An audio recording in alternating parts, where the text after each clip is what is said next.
जितने आस्था चैनल पर कथा सुन रहे हो, जितने फेसबुक और यूट्यूब पर सुन रहे हो, बहुत सावधानी से सुनना। 2 बार पशुपति व्रत कर लिए आपने, ये कर लिया आपने, प्रदोष कर लिया आपने, सोमवार कर लिया आपने, सारे अनुष्ठान कर लिए, बहुत सारे उपाय भी करे। तो गुरुवार के दिन अगर शिव जी के मंदिर में पानी चढ़ाया जाए, जल चढ़ाया जाए, तो घर में विद्वत्ता का अनुभव होता है महाराज, बच्चे पढ़ने में प्रखर होते हैं महाराज।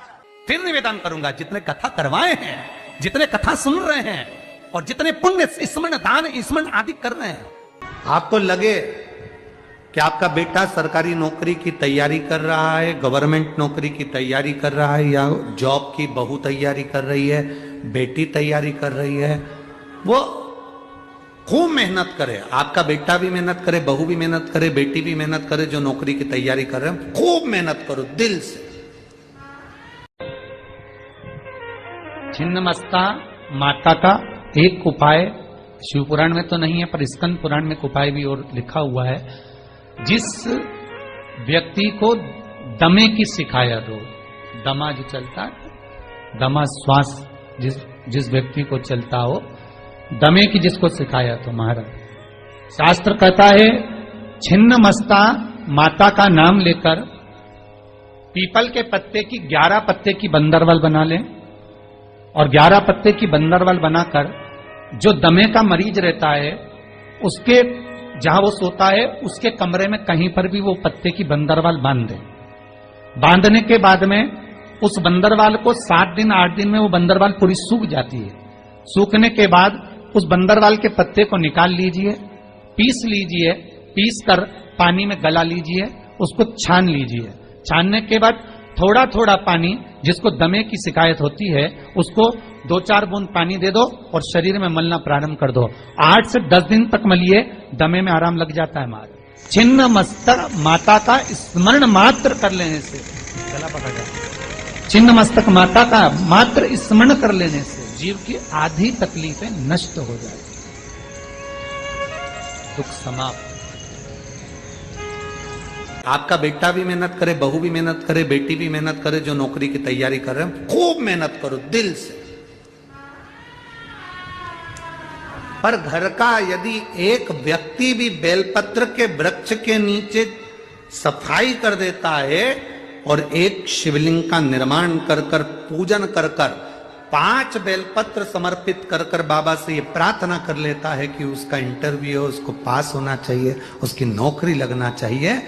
मेरा देव अधिदेव महादेव, अगर आपने सोमवार की अष्टमी को ये करा है, या शिवरात्रि 12 महीने आती है, किसी भी शिवरात्रि पर करा है, या सोमवार के दिन करा है, या प्रदोष के दिन करा है, तो उसका फल आपको मिलता जरूर है और उसकी जॉब लगती है। एक बेलपत्र के नीचे जो झाड़ू लगाई, बुआरी लगाई, सफाई करी, शिवलिंग का निर्माण करा, पूजन करी, आराधना करा, और 5 बेलपत्र जो समर्पित करा, वो सहज नहीं। सरसों का जो फूल होता है, 108 सरसों के पुष्प से भगवान शंकर का श्रृंगार किया जाता है या शिव को समर्पित किया जाता है।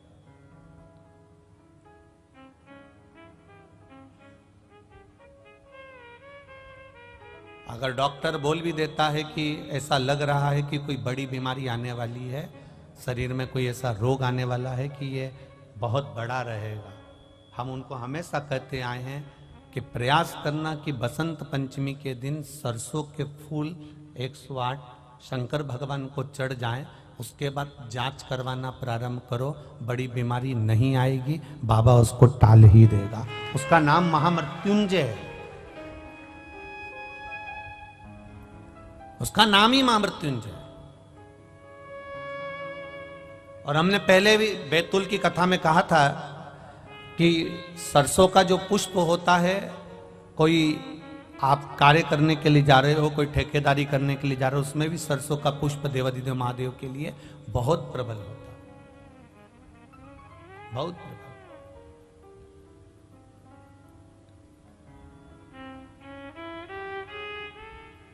महाराज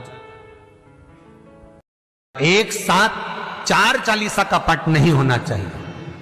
महाराज पाठ करने बैठे हो किसी एक मंत्र की माला जप रहे हो, ओम नमः भगवते वासुदेवाय जपा, या शंकर जी का मंत्र जपा, या गुरु का मंत्र जपा, ये मंत्र जपा, या वो मंत्र जपा, उस मंत्र को जपने में एक साथ रट्टा मार कर ओम नमः भगवते, ओम नमः भगवते, श्रीमन्नारायण श्रीमन्नारायण, ओम नमः शिवाय, ओम नमः शिवाय, फिर ये जप लो, वो जप लो, पूरा पाठ सपाट सब खलास, वो श्रेष्ठ नहीं।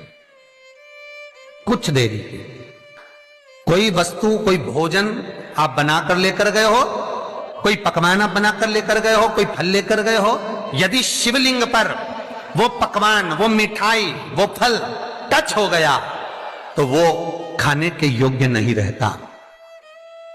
वो घर पर लेकर मत आना, मंदिर में ही छोड़कर आना।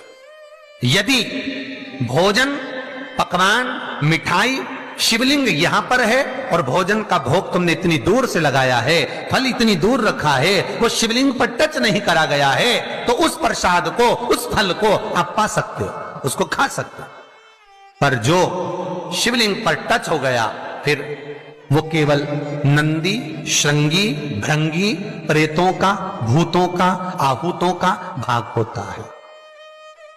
प्रेत, भूत, आहूतों का भाग, वो फिर खाने योग्य नहीं है। हां, यदि नर्मदेश्वर महादेव हैं, नर्मदा जी के जल से कोई शिवलिंग प्रकट हुआ है, नर्मदा जी के जल से, कोई कंकर से, नर्मदा के जल से अगर कोई शिवलिंग प्रकट हुआ है, उस शिवलिंग की स्थापना कहीं पर है या आपके घर में है, तो उसको कुछ भी टच हो जाए वो पा सकते हो, पर बाकी के शिवलिंग को स्पर्श किया हुआ नहीं पा सकते। केवल एक नर्मदेश्वर महादेव नर्मदा के जल से प्रकट हुए।